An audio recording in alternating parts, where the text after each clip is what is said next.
والسلام علیکم ورحمۃ اللہ وبرکاتہ۔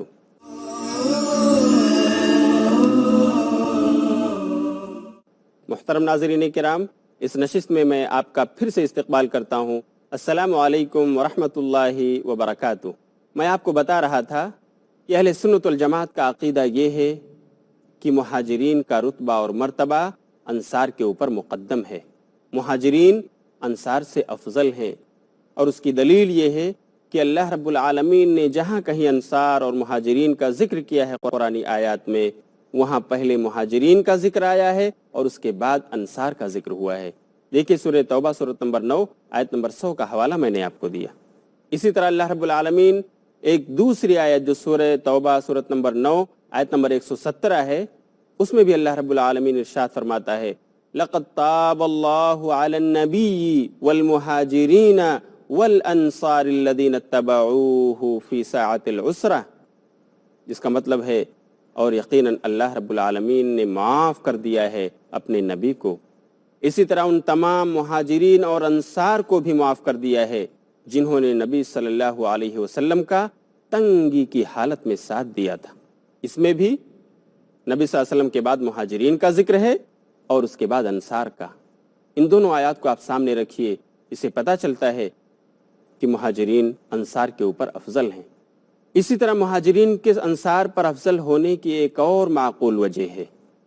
وہ یہ ہے کہ مہاجرین صحابہ جو تھے انہوں نے نبی صلی اللہ علیہ وسلم کی ایک طرف نصرت و اعانت کی ہے، اشاعت دین کی راہ میں ہر موڑ پر نبی صلی اللہ علیہ وسلم کی مدد انہوں نے کی، حتیٰ کہ اسی مقصد عظیم کے لیے انہیں اپنا گھر بار، اپنے رشتہ دار، اپنے کنبے قبیلے اور اسی طرح اپنے وطن عزیز کو بھی چھوڑنے کی قربانی دینی پڑی، جبکہ انصار صحابہ کرام ان کو اشاعت دین کی راہ میں صرف نبی صلی اللہ علیہ وسلم کی نصرت کا موقع ملا، نبی صلی اللہ علیہ وسلم کی مدد کا موقع ملا اور مہاجرین صحابہ کی اعانت کا موقع ملا۔ انصار کو اشاعت دین کے لیے، اعلاء کلمت اللہ کے لیے اپنا گھر بار، اپنا وطن عزیز، اپنے کنبے اور قبیلے کو چھوڑنے کی ضرورت پیش ہی نہیں آئی۔ تو ظاہر بات ہے مہاجرین کی قربانیاں انصار سے زیادہ ہیں، اس لیے وہ فضیلت کے بھی مستحق ہیں۔ تو علماء اہل سنت والجماعت کا اتفاق ہے کہ مہاجرین انصار پر مقدم ہیں۔ اسی طرح اہل سنت والجماعت کا اجماعی عقیدہ یہ بھی ہے کہ نبی کریم صلی اللہ علیہ وسلم کی ذات گرامی کے بعد امت اسلام کی سب سے افضل ترین ہستی حضرت ابوبکر صدیق رضی اللہ تعالیٰ عنہ کی ہے، جیسا کہ صحیح بخاری کتاب و فضائل اصحاب النبی میں ایک روایت حضرت عمرو بن عاص رضی اللہ تعالیٰ عنہ سے مروی ہے۔ وہ کہتے ہیں کہ ایک بار میں نے نبی صلی اللہ علیہ وسلم سے پوچھا من احب الناس الیک من الرجال یا رسول اللہ، کہ اللہ کے رسول مردوں میں سے آپ کے نزدیک سب سے محبوب کون ہیں، سب سے عزیز کون ہیں، سب سے پیارے اور چہیتے کون ہیں؟ تو آپ نے جواب دیا ابوہا یعنی ابو عائشہ رضی اللہ عنہا، کہ مجھے مردوں میں سب سے محبوب ان کے والد یعنی حضرت عائشہ رضی اللہ عنہا کے ابو ہیں، میں سب سے زیادہ ان کو چہیتا رکھتا ہوں، وہ میرے محبوب ہیں۔ یہ حدیث بخاری کی ہے۔ چنانچہ یہی وہ ابوبکر صدیق رضی اللہ تعالی عنہ ہیں جن کو نبی صلی اللہ علیہ وسلم کی حیات طیبہ میں مصلی رسول پر کھڑے ہو کر لوگوں کی امامت کا شرف ملا ہے۔ اس کا ذکر بھی صحیح بخاری کتاب الاذان کے اندر ہے کہ نبی صلی اللہ علیہ وسلم جب بیمار ہوئے اور بیماری کی وجہ سے آپ میں امامت کرانے کی سکت نہ رہی، آپ امامت کی جرأت نہ کر سکے، آپ امامت کی ہمت نہ جٹا سکے، تو آپ نے اپنے چہیتے ساتھی حضرت ابوبکر صدیق رضی اللہ تعالیٰ عنہ سے کہا کہ لوگوں کی امامت کراؤ۔ چنانچہ حضرت ابوبکر صدیق رضی اللہ تعالیٰ عنہ نے آپ کی حیات طیبہ میں آپ کے مصلی پر کھڑے ہو کر لوگوں کی امامت کرائی۔ یہی وہ ابوبکر صدیق رضی اللہ عنہ ہیں جو ہجرت کے موقع پر نبی صلی اللہ علیہ وسلم کے ساتھ تھے اور اس کٹھن سفر میں نبی صلی اللہ علیہ وسلم کی رفاقت آپ نے نبھائی تھی۔ یہی ابوبکر ہیں جو ہجرت مدینہ کے راستے میں غار ثور کے اندر نبی صلی اللہ علیہ وسلم کے ساتھ 3 دن ٹھہرے، اور اسی غار ثور میں آپ کو سانپ نے ڈس لیا، اور سانپ نے اس وقت ڈسا جب نبی صلی اللہ علیہ وسلم ابو بکر کے پیر پر اپنا سر مبارک رکھ کر سو رہے تھے۔ اسی درمیان سانپ نے ابو بکر کو کاٹ لیا۔ زہر کی شدت سے ابو بکر رونے لگے، تکلیف بڑھتی گئی، ابو بکر کے آنسو بند نہیں ہوئے، لیکن اس کے باوجود اس یار غار نے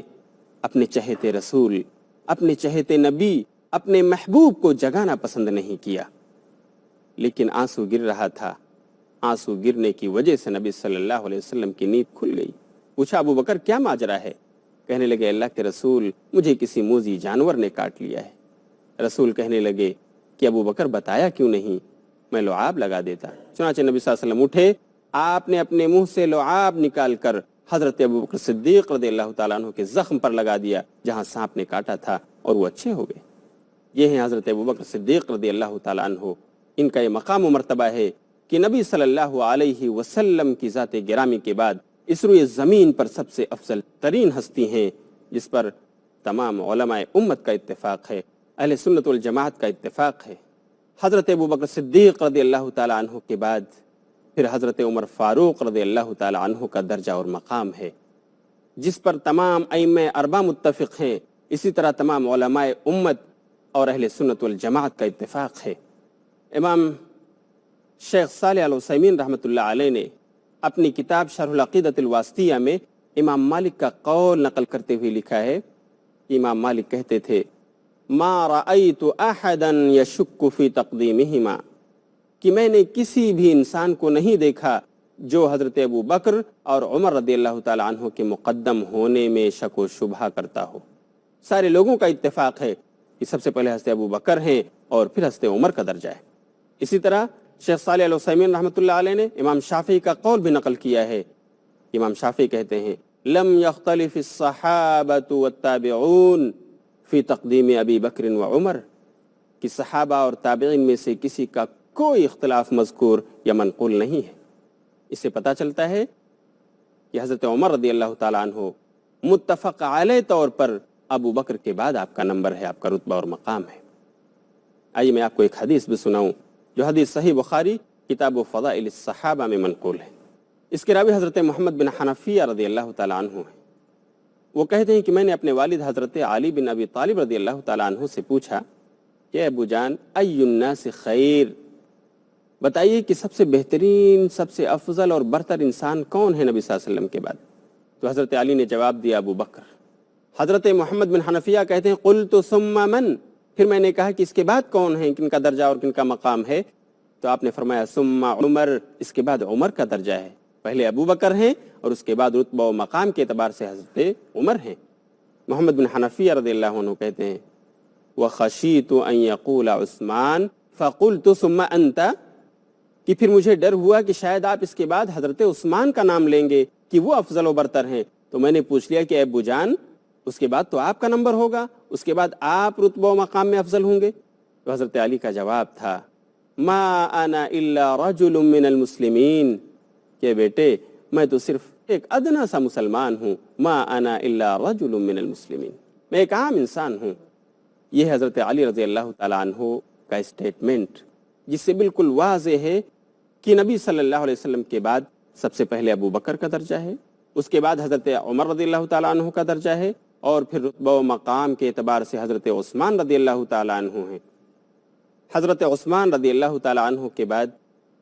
رتبہ و مقام کے اعتبار سے حضرت علی بن ابی طالب رضی اللہ تعالیٰ عنہ کا درجہ ہے۔ البتہ بعض اسلاف نے، بعض اہل سنت والجماعت نے اس بات سے اختلاف کیا ہے کہ ٹھیک ہے حضرت عثمان رضی اللہ تعالیٰ عنہ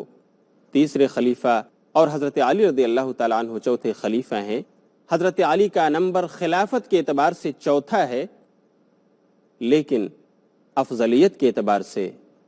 بہتری کے اعتبار سے حضرت علی رضی اللہ تعالیٰ عنہ عثمان پر مقدم ہیں، یعنی ابو بکر کا درجہ ہے، پھر عمر کا درجہ ہے، اور اس کے بعد حضرت علی رضی اللہ تعالیٰ عنہ کا رتبہ اور مقام ہے، پھر حضرت عثمان کا ہے۔ یہ بعض اہل سنت والجماعت کی رائے ہے۔ البتہ میں آپ کو یہ واضح کر دوں کہ حضرت عثمان اور حضرت علی رضی اللہ عنہما کے درمیان افضلیت کا جو مسئلہ ہے، یہ ان اصولوں میں سے نہیں ہے کہ جس کی وجہ سے کسی انکار کرنے والے کو یا کسی اختلاف رکھنے والے انسان کو گمراہ کہا جائے۔ کہ نعوذ باللہ فلاں انسان گمراہ ہے کیونکہ وہ علی کو عثمان سے پہلے مانتا ہے،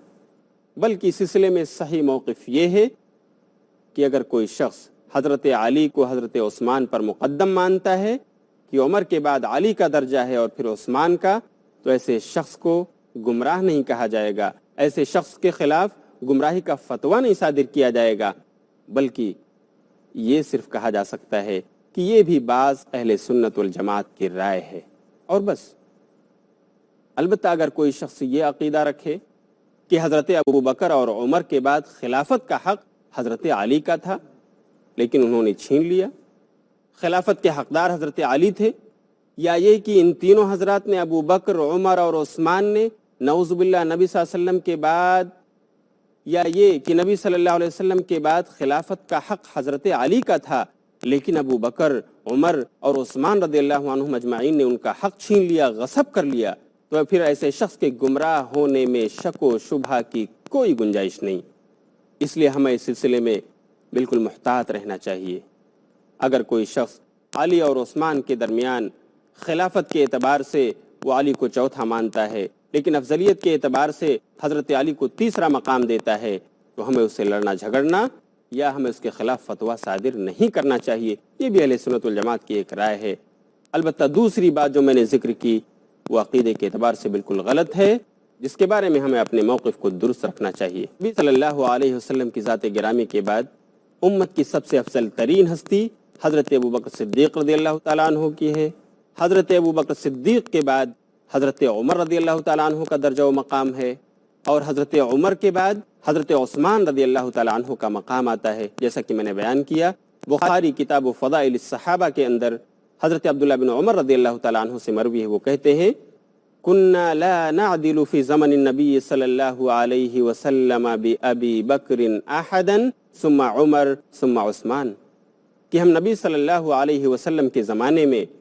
ابو بکر کا ہم پلہ کسی کو نہیں سمجھتے تھے، اور اس کے بعد حضرت عمر رضی اللہ تعالیٰ عنہ کا درجہ مانتے تھے، اور پھر حضرت عثمان کا۔ تو اہل سنت والجماعت کا اتفاق ہے کہ عمر کے بعد حضرت عثمان غنی رضی اللہ تعالیٰ عنہ کا درجہ ہے، اور پھر حضرت عثمان غنی کے بعد چوتھے نمبر پر حضرت علی رضی اللہ تعالیٰ عنہ ہیں۔ گویا اہل سنت والجماعت نے جس طرح خلافت کے بارے میں ترتیب مانی ہے کہ پہلے ابو بکر، دوسرے خلیفہ عمر، تیسرے حضرت عثمان اور چوتھے حضرت علی رضی اللہ تعالیٰ عنہ، یہی بالکل سیم ترتیب ان کی افضلیت کے بارے میں بھی ہے کہ پہلے ابو بکر ہیں، اس کے بعد عمر، پھر عثمان، اور چوتھا نمبر حضرت علی رضی اللہ تعالیٰ عنہ کا ہے افضلیت کی بابت۔ یہی عقیدہ ہے جسے ہمیں بھی اپنانا چاہیے۔ وقت ہو گیا ہے، اس لیے میں آپ سے اجازت چاہتا ہوں، انشاءاللہ پھر اگلے درس میں ملاقات ہوگی۔ تب تک کے لیے اجازت دیجیے اور دیکھتے رہیے سیرت خلفائے راشدین۔ وآخر دعوانا ان الحمدللہ رب العالمین، والسلام علیکم ورحمۃ اللہ وبرکاتہ۔